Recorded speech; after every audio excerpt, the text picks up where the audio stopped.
Hey, Team 413, Tammy here. Just wanted to come to you with something that I've just been thinking about. And I thought, well, instead of planning a meeting, I'll just do the recording and then hopefully you can watch it on your own time. So while we were at National Conference this summer, we had a fabulous speaker. His name was Andy Andrews. If you've never heard of him, you might recognize his book, The Butterfly Effect. Let's see. You can see it's just a small little book. Sorry, my cover is still on it. When we were with council, he sent one of these to all the council members signed. So it's Andy Andrews, The Butterfly Effect. You can actually get used copies on Amazon right now for like 44 cents. They're really inexpensive. I think after shipping, it's like $5. So go and order one. It's just, it kind of makes you think outside the box a little bit in how everything you do and everything you don't do affects the world around you. And I love the fact that he brought to us this idea that things that we do or don't do can also affect, generations down the road. So, some people call it karma. Some people call it, fate, serendipity, whatever you want to call it. But we know that if you're coming from a spiritual background, that Jesus says in Romans that all things work together for good to them that are called according to his purpose. And I firmly believe that everything that comes into our life, whether it's positive or negative, whether it's God's will or the enemy, that it can be used just like a butterfly effect. Now, if you're thinking, okay, what is this butterfly effect? What are you talking about? All right, so it's this scientific idea that a butterfly can flap its wings across the world and that it can cause a typhoon, a storm all the way across the world because of all of the rippling effects that can happen because of that. So, I feel like the same idea can go with, if you come from a spiritual aspect, people we talk to, people we meet, people we serve, those random acts of kindness, that small voice that tells you to turn around, those different things that happen and can cause these spiraling effects. So I want to tell you a quick story. So when I was teaching, this was back a long time ago, back in the late 90s, it was my first year teaching, and I remember I had everything done because I was super planned out. My classroom was set up. My books were ready. I was just ready. So I decided I would walk the halls in the upper elementary part. I was downstairs in first grade, and I went upstairs to the sixth grade level. And I walked past this room, and I saw this teacher hunched over a table covered with books, and I could see that she was covering the books. And I popped my head, and I said, "Would you like some help?" And she looked up at me and just kind of like this desperate, yes. So we sat there for a couple hours and just covered books together. And that person became one of my lifelong best friends. Her name was Aaliyah. We talked, we laughed, we just, we connected. And, that whole friendship took a whole other butterfly effect. I mean, it just went on and it still goes on today, but so many things happened during our time. Some of them was the enemy, some things that came against us and some things that happened to our lives that really changed who I was. And it made me who I am today. So that butterfly effect started there with her. Getting to know her. So, we started our teaching year, and as I grew close to her, she became one of the middle school, I guess like junior high cheerleading coaches. And because we were so close, I just found a way to be a part of it with her. So I would help her out. Wouldn't have called myself like an assistant coach or anything like that because I do not cheer. But I would help her with driving to competitions and planning and, anything that I could do. So in that, just began to get to know her cheerleading girls. And so I had these two worlds. I had my first grade students and I had these high school girls and, just this wonderful connection between the two. So then on this other side of my life as a teacher, they always set us up with after school, a teacher's aide. So till the end of the day, you'd have these high school, junior high girls come down and they would be separated off, with the teachers, and they were, taught these skills of becoming teacher's aides. So I had this young girl named Laura. She was sweet as could be. And she would, come after school and help me grade and file and help the kids. And, she was just fantastic. And she had seen that I was doing some tutoring after school. So she talked to her mom and said, Miss Hughes, that was back in the day, Miss Hughes does tutoring. Maybe we should get her to help Christy. And this was her little sister. And so her mom met me after school one day and said, "Oh, Lauren says you tutor, so I wanted to get my daughter involved with you." So I began to tutor this little girl. She was absolutely just precious, just, a whole other story there. And so my friendship grew with this mom. Her name was Sandra, and she was lovely. So anyways, so I've got these worlds. I've got, the cheerleading girls and the kids in my school, my classroom, and my parents. And one day, one of the cheerleaders who I'd become very close with was on a search. She'd been on a search for her birth mom. She'd been adopted at birth and had been given permission by her adopted parents to do the search. They really didn't have any information for her.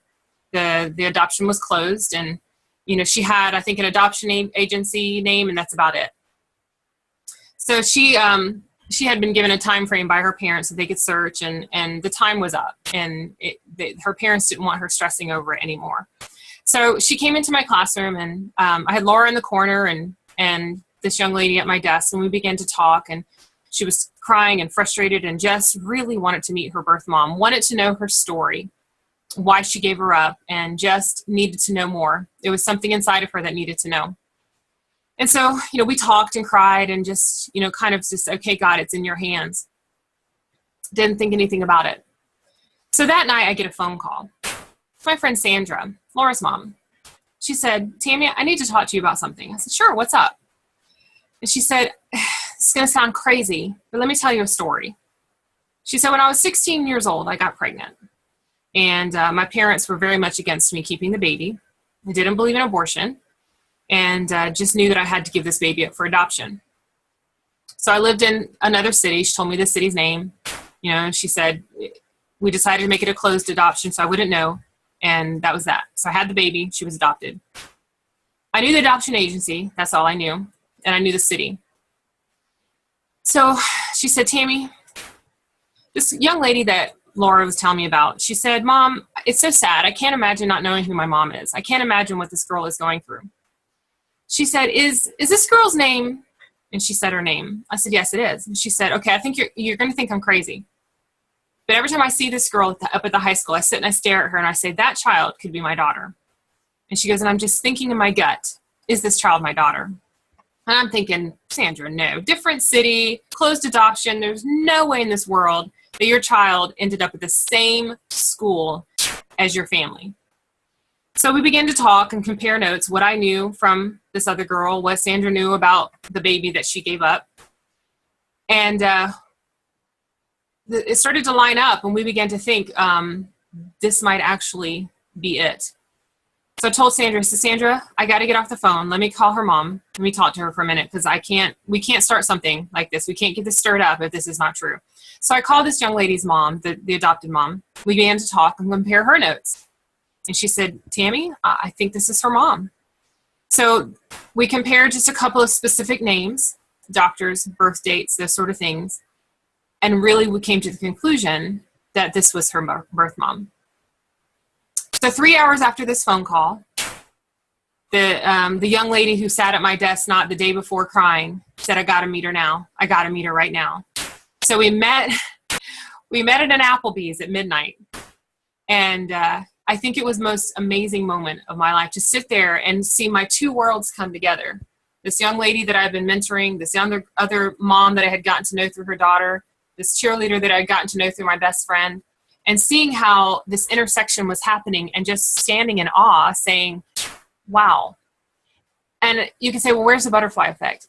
The butterfly effect was the night that I poked my head in that door and made friends with a complete stranger. And the path that we began on as she started with cheerleading, and I began to help her, and I began to get to know her girls, and just beginning this ball that started rolling.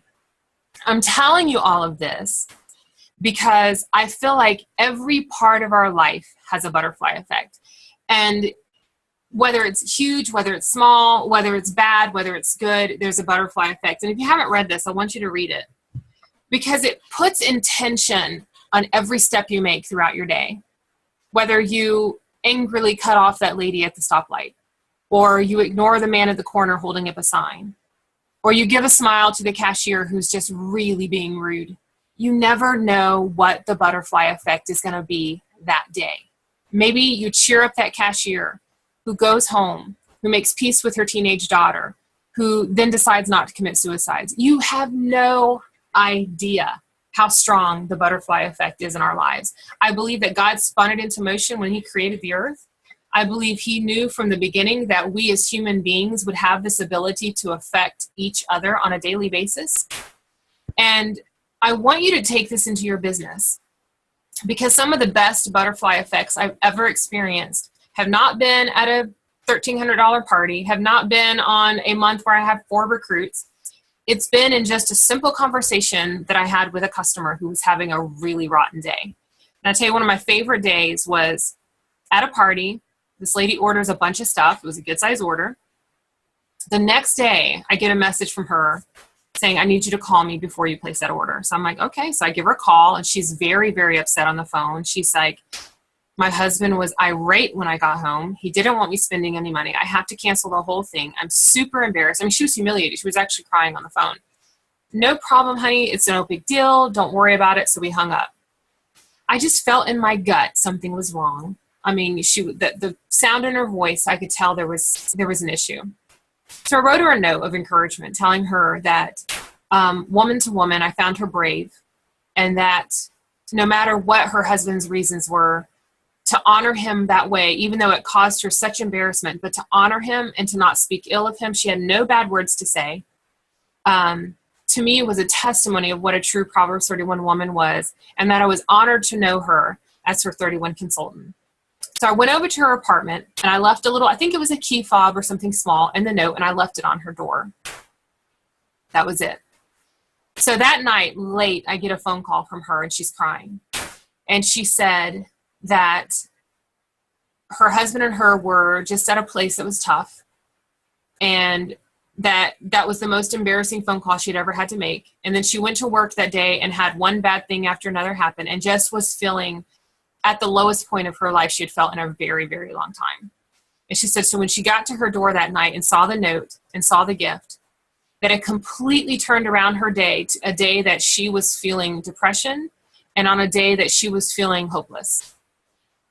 I've never met this lady since.